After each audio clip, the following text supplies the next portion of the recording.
చనిపోయి 3 రోజులు అవుతున్నా ఇంకా తన మనుషుల్ని కాపాడుకునే ప్రయత్నంలోనే ముఖ్యమంత్రి డిప్యూటీ సీఎం గారు మాట్లాడుతున్న విధానాలు గమనించి అందరూ అసహించుకుంటున్నారని కూడా ఈ సందర్భంగా తెలియజేసుకుంటున్నా.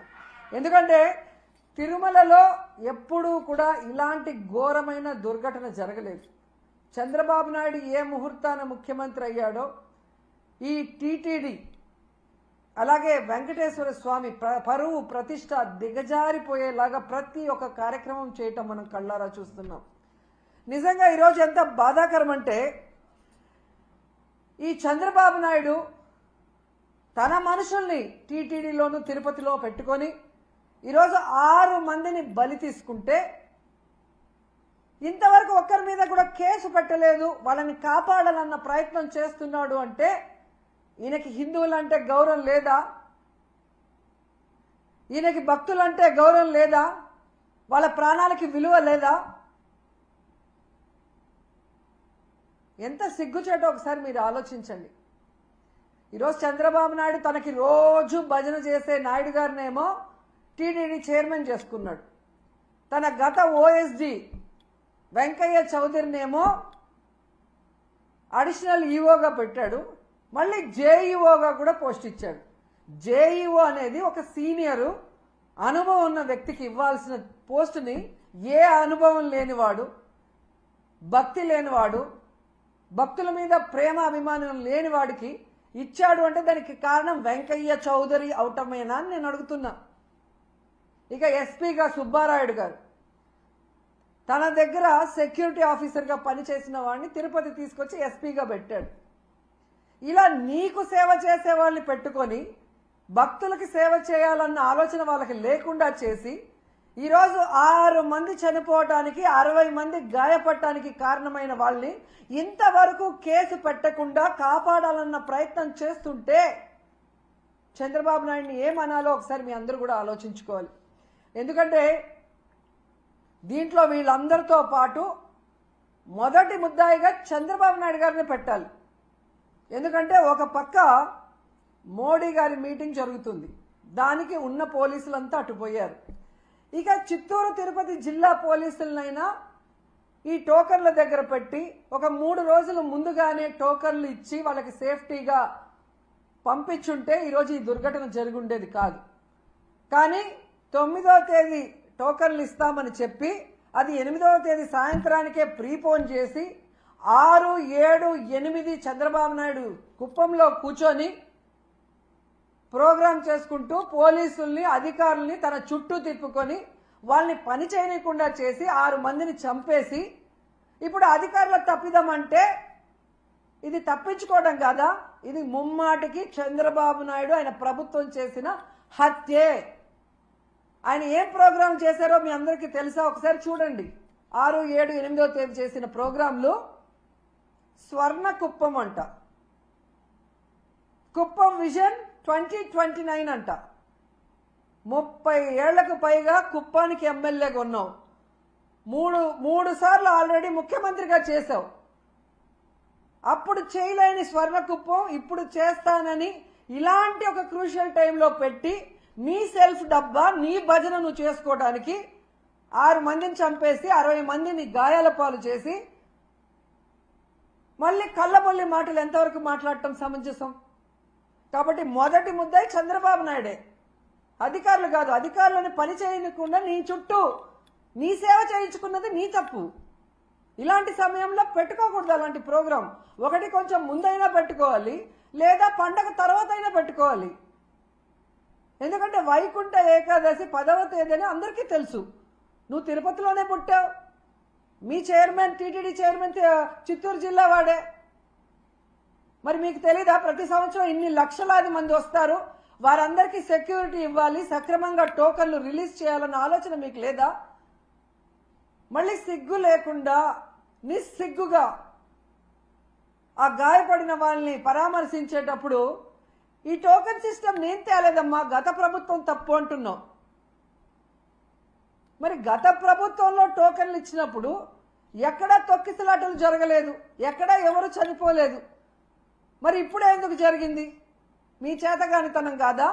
మీరు పెట్టుకున్న మీ భజన పరుల వల్ల జరిగిన తప్పిదం కాదా? ఒకవేళ అది కరెక్ట్ కాదనుకున్నప్పుడు నువ్వు ముఖ్యమంత్రి అయ్యి 7 నెలలు అవుతుంది, మరి ఎందుకు తీసేయలేదు ఆ టోకెన్ సిస్టమ్?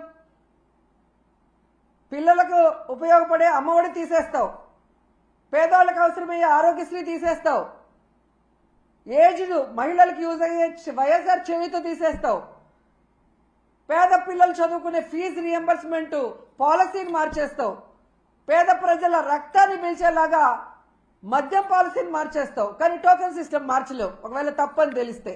అంటే ఈరోజు నీ నిర్లక్ష్యం వల్ల, నువ్వు పెట్టుకున్న వాళ్ళ నిర్లక్ష్యం వల్ల ప్రజలు చచ్చిపోతే దాన్ని డైవర్ట్ చేసి ఎవరి మీద తోసేయాలని చూస్తున్నావు తప్ప తప్పు చేసిన వాళ్ళని శిక్షించాలి, ఈ తప్పు మళ్ళీ జరగకుండా చూడాలి అన్న చిత్తశుద్ధి చంద్రబాబు నాయుడికి లేకపోవటం అనేది ఇక్కడ అందరూ కూడా గమనించాల్సిన విషయం. ఈరోజు చంద్రబాబు నాయుడు చెప్తాడు ఇది అఫీషియల్స్ తప్పని, పవన్ కళ్యాణ్ గారు వస్తారు ఇది టీటీడీ చైర్మన్ అడిషనల్ ఈఓ గారు ఎస్పీ గారు తప్పని ఆయన చెప్తాడు. బిఆర్ నాయుడు గారు వచ్చి చైర్మన్ గారు నేను ఆల్రెడీ ఎస్పీకి చెప్పేలా జరుగుతుందని ఆయన చేయలేదు అంటాడు. అంటే మీ ప్రభుత్వంలో మీరు పెట్టుకున్న వాళ్ళ వల్ల జరిగింది తప్పని మీరు ఒప్పుకున్నారు కదా అందరూ. మరి ఎందుకు 3 రోజులు అవుతున్నా ఎవరి పేరు ఎఫ్ఐఆర్లో ఎక్కట్లేదు, ఎందుకు ఎవరిని కూడా అరెస్ట్ చేసి లోపల పెట్టలేదని నేను అడుగుతున్నాను. అసలు పవన్ కళ్యాణ్ గారు ఏం మాట్లాడుతున్నారో ప్రజలకి కన్ఫ్యూజ్ అయిపోతున్నారు. పిఠాపురానికి వెళ్ళాడు నిన్న, నేను క్షమాపణ చెప్పాను మీరెందుకు చెప్పను అని అడుగుతాడు. అప్పుడెప్పుడో అమ్మాయిల రేపులు జరిగినప్పుడు గమనించాను, బెత్తం దెబ్బలతో సరిచేద్దామంటాడు. ఇప్పుడు మనుషుల్ని చంపేసి క్షమాపణలతో సరిచేద్దామంటాడు. క్షమాపణలు కాదు, తప్పు చేసిన వాళ్ళకి శిక్ష పడాలి, ఆ తప్పు రిపీట్ కాకుండా చూసుకోవాల్సిన బాధ్యత నీకుంది. ఎందుకంటే ఈరోజు ప్రభుత్వంలో నువ్వు ఉన్నావు, డిప్యూటీ సీఎంగా నువ్వు ఉన్నావు, ఉండి కూడా క్షమాపణలు బెత్తం దెబ్బలు అంటావు. మొన్న ఈ మధ్య కడపకు వచ్చినప్పుడేమో ఎవడు తప్పు చేసినా నేను ఒప్పుకోను, తాట తీస్తా, తోలు తీస్తా, అంతు చూస్తా అని మాట్లాడావు. మరి తప్పు చేసిన వాళ్ళు ఈరోజు చైర్మన్ అడిషనల్ ఈఓ ఎస్పీ అని నువ్వే చెప్తున్నావు కదా, మరి ఎందుకు వాళ్ళ తోలు తీయట్లేదు, వాళ్ళ అంతు చూడట్లేదు, వాళ్ళ తాట తీయట్లేదు? మళ్ళీ పెద్ద పెద్ద డైలాగులు చెప్తున్నారు. నిన్న మీటింగ్లో నేను పిఠాపురంలోనే అనుకుంటా, కులం పేరుతో ఎవరైనా తప్పించుకోవాలని చూస్తే నేను చూస్తూ ఊరుకోను అన్నాడు. మరి ఈరోజు బిఆర్ నాయుడు గారిని, వెంకయ్య చౌదరి గారిని, సుబ్బారాయుడు గారిని శిక్షించడానికి ఏ కులం చూసి నువ్వు భయపడి ఆగిపోతున్నావు అని అడుగుతున్నా. నీ పక్కన నిన్న పిఠాపురంలో ఉన్నాడు పంతం నానాజీ, ఒక డాక్టర్ కమ్ ప్రొఫెసర్ అయిన ఒక ఎస్సీ మేధావిని గూబ పగలగొడితే నీ కులమని ఆపేస్తావా శిక్షించకుండా, కేసు పెట్టకుండా? మళ్ళీ పెద్ద పెద్ద డైలాగు, కులం చూసి నేను భయపడను అని. ఆ రోజేమో జరగని తప్పుని జరిగినట్టుగా లడ్డూలో కల్తీ జరిగిందని కాషాయ వస్త్రాలు వేసుకొని తిరుపతిలో నానా హడావిడి చేశారు. ఈ రోజేమో తప్పించుకొని తిరుగుతూ క్షమాపణ చెప్తే చాలంటారు. మీ ద్వంద్వ వైఖరి చూస్తున్నారు.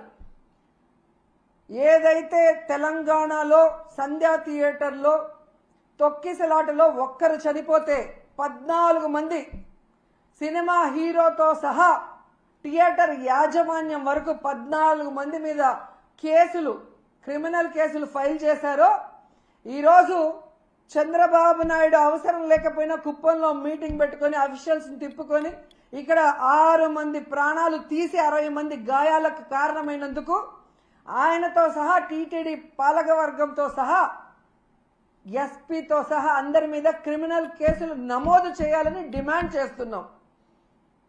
ఈ దేశంలో ఉన్న అన్ని న్యాయస్థానాల్ని కోరుతున్నాం, దీన్ని సుమోటోగా తీసుకొని తప్పు చేసిన వాళ్ళ మీద కేసులు పెట్టి విచారించి శిక్షించండి అని కూడా మేము కోరుకుంటున్నాం.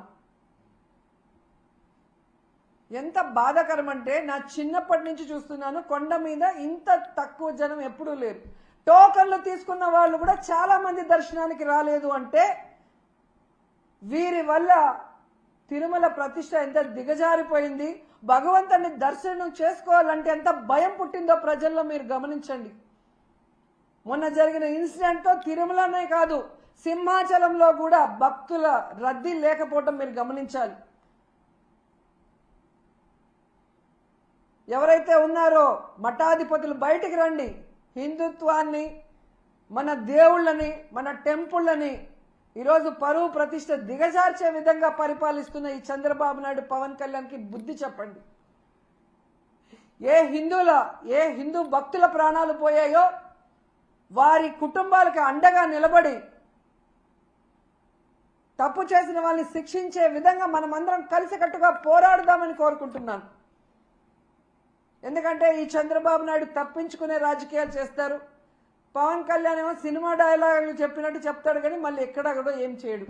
ఎందుకంటే అల్లు అర్జున్కి మానవత్వం లేదంట, పోయి పరామర్శించలేదంట. మరి నీ అభిమానులు నీ కోసం గేమ్ చేంజర్ ప్రీ రిలీజ్ ఈవెంట్కి వచ్చి 2 చనిపోతే మణికంఠ చరణ్ అని ఇన్ని రోజులు అవుతున్నా ఒక్కరి మీద కేసు లేదు, ఒక్కరిని అరెస్ట్ చేయలేదు.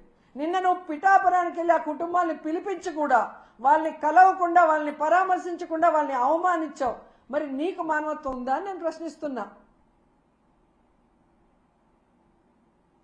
సో ఇప్పటికైనా పాలక మండలి, ముఖ్యమంత్రి, డిప్యూటీ సీఎం ఎవరికి వాళ్ళు తప్పించుకొని ఈ కేసుని పక్కదారి పట్టించి కేసు క్లోజ్ చేయాలనుకుంటే మాత్రం మేము ఒప్పుకునేది లేదు.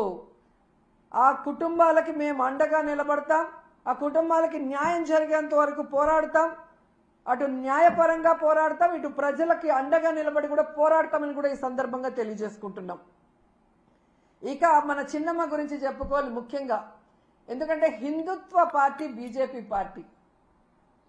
6 మంది హిందువులు చనిపోతే 60 మంది గాయపడితే మన చిన్నమ్మ నోట్లోంచి ఒక్క మాట రాలేదు. ఎవరు దీనికి కారణమో వాళ్ళ మీద క్రిమినల్ కేసులు పెట్టాలని డిమాండ్ చేయడానికి చిన్నమ్మకు నోరు రాలేదు. అనవసర విషయాలప్పుడు మాత్రం ఎంత నోరేసుకొని వస్తుందో మనం చూసాం. మొన్న విజయవాడలో కూడా హైందవుల మీటింగ్ ఏదో జరిగింది. అక్కడికి కూడా వెళ్ళి మన చిన్నమ్మ ఏ విధంగా పెద్ద పెద్ద మాటలు మాట్లాడిందో మనం చూసాం. మరి హిందువులు చనిపోతే హిందూ భక్తులకి వాళ్ళ ప్రాణాలకి విలువ లేదా చిన్నమ్మ? పురంధేశ్వరి గారు డిమాండ్ చేయరా? మోడీ గారికి చెప్పండి, ఎవరు తప్పు చేశారో వాళ్ళ మీద క్రిమినల్ కేసులు పెట్టి లోపలేయమని చెప్పండి. ఇక నీతిమాలిన రాజకీయాలకి తెలుగుదేశం పార్టీలో పరాకాష్ట ఏంటంటే, ఎండోమెంట్ మినిస్టర్ చేసిన తప్పుకి క్షమాపణ అడగడు, తనని శిక్షించమని అడగడు. దాన్ని వైఎస్ఆర్సీపీ మీద తోసేయడానికి ఎంత దిగజారిపోవాలో అంత దిగజారిపోయాడో ఆనం రామనారాయణ గారు. జగన్మోహన్ రెడ్డి గారంట చంద్రబాబు నాయుడిని, ఈ ప్రభుత్వాన్ని తిట్టడానికి డబ్బులు ఇచ్చాడంట. మరి జగన్మోహన్ రెడ్డి గారు హాస్పిటల్కి రాకముందే ఏబిఎన్లో మీ క్లోజ్ ఫ్రెండ్ రాధాకృష్ణ గారు ఆయన ఛానల్లోనే ఎన్ని బూతులు తిట్టారు ఈ ప్రభుత్వాన్ని, ఈ పాలక మండలిని మీరు చూడలేదా? రాధాకృష్ణ గారికి మేము డబ్బులు ఇస్తే తిట్టారా మీ ప్రభుత్వాన్ని? మిమ్మల్ని ఎన్టీవీలో ఎంత ఘోరంగా తిట్టారు ఈ ప్రభుత్వం చేసిన ఏర్పాట్లు కానీ, ప్రజల ప్రాణాలు ఎలా తీశారన్న విషయాన్ని. మరి ఎన్టీవీ వాళ్ళకి మేము డబ్బులు ఇస్తే మిమ్మల్ని తిట్టారా? ఇక మీ పసుపు ఛానల్ ఈటీవీ, మరి రామోజీ గారి అబ్బాయి కూడా ఈరోజు ఈ ఎండోమెంట్, పాలక మండలి, అలాగే ఈ ప్రభుత్వం వల్ల భక్తులు ఎంత నరకయాతన పడ్డారో కళ్ళారా కనిపించేలాగా చూపించారు కదా. వాళ్ళు కూడా మా దగ్గర డబ్బులు తీసుకొని మిమ్మల్ని తిట్టారా? పవన్ కళ్యాణ్ గారు నిన్న పిఠాపురంలో చెప్పారు కదా, ఆ భక్తుల దగ్గరికి వెళ్ళి దెబ్బలు తగిలిన వాళ్ళ దగ్గరికి వెళ్తే వాళ్ళు పడిన బాధ చూస్తే నేను కరిగిపోయాను, నా కళ్ళ నిండా నీళ్లు వచ్చాయని చెప్పారు. ఆయన కూడా మేము డబ్బులు ఇచ్చి మాట్లాడమన్నామా? ఏం మాట్లాడుతున్నారు ఆనం రామనారాయణ గారు? మీ సీనియారిటీ ఎంత? ఆ సీనియారిటీతో మీరు ఇక్కడికి వచ్చి కూర్చొని భక్తులకు అన్ని సౌకర్యాలు కల్పించి సేఫ్గా వాళ్ళకి దర్శనం చేసి పంపించాల్సింది పోయి ఇంత దిగజారుడుతనంగా మీరు మాట్లాడటం నిజంగా సిగ్గుచేటని కూడా ఈ సందర్భంగా తెలియజేసుకుంటున్నా. వచ్చిన వాళ్ళని పొద్దున్న నుంచి రాత్రి వరకు ఎండల్లో పార్కుల్లో తోసేసి మంచినీళ్ళు లేవు, చిన్నపిల్లలకి పాలు లేవు, ముసలోళ్ళకి భోజనాలు లేవు. టోటల్ ఫెయిల్యూర్ మీ ప్రభుత్వం. మీరు ఇంకా ఎవరి మీదో చెప్పి తప్పించుకోవాలి అనుకుంటే ప్రజలే మీకు బడిత పూజ చేస్తారని కూడా ఈ సందర్భంగా తెలియజేసుకుంటున్నాను. అండ్ మళ్ళీ నేను కోరుకునేది ఒక్కటే, న్యాయస్థానాలు దీన్ని సుమోటోగా తీసుకొని ఈ 6 మంది మరణానికి కారణమైన వాళ్ళ మీద క్రిమినల్ కేసులు పెట్టి శిక్షించాలి. మళ్ళీ ఇది పునరావృతం కాకుండా చూడాలి. తిరుమల ప్రతిష్ట పరువు దిగజార్చకుండా కాపాడుకోవాల్సిన బాధ్యత అందరి మీద ఉందని కూడా కోరుకుంటున్నాను.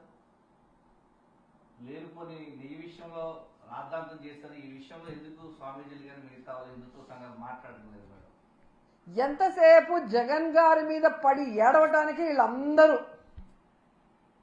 మరి ఈరోజు ఎక్కడికి పోయారు? ఆ స్వామీజీలు ఎక్కడికి పోయారు? ఆ సనాతన యోధుడు ఎక్కడికి పోయాడు? ఈ ఛానల్ ఎందుకు డిస్కషన్ పెట్టట్లేదు మేధావులు విశ్లేషకులతో? వైకుంఠ ఏకాదశి ఉంది ఒక సైడు మోడీ గారి మీటింగ్ ఉందని తెలిసి కూడా కుప్పంలో స్వర్ణ కుప్పం అని చెప్పి సెల్ఫ్ డబ్బు కుట్టుకునే ప్రోగ్రాం ఎందుకు పెట్టారు? దానివల్ల ఏమైనా ఒక్క కుటుంబానికైనా లాభం ఉందా? కనీసం మీ మేనిఫెస్టోలో పెట్టిన సంక్రాంతి కానుక కూడా ఏ కుటుంబానికి ఇవ్వాల? మరి స్వర్ణ కుప్పం వల్ల ఈ 3 రోజుల్లో ఏం లాభం? 6 మంది ప్రాణాలు పోవటం తప్ప 60 మంది ఒళ్ళు ఎముకలు ఇరిగి హూనం అవటం తప్ప ఏం ఉపయోగం ఉంది? ఇంత అర్జెంటుగా పెట్టి ఆఫీసర్లందరినీ టార్చర్ పెట్టి ఇప్పుడు ఎవరినో బలిపశువులు చేసి అసలైన నీ భజన పరులు ఈ మరణానికి కారణమైన వాళ్ళని తప్పించాలని చూస్తున్నావు. ఎంత సిగ్గుచేటు!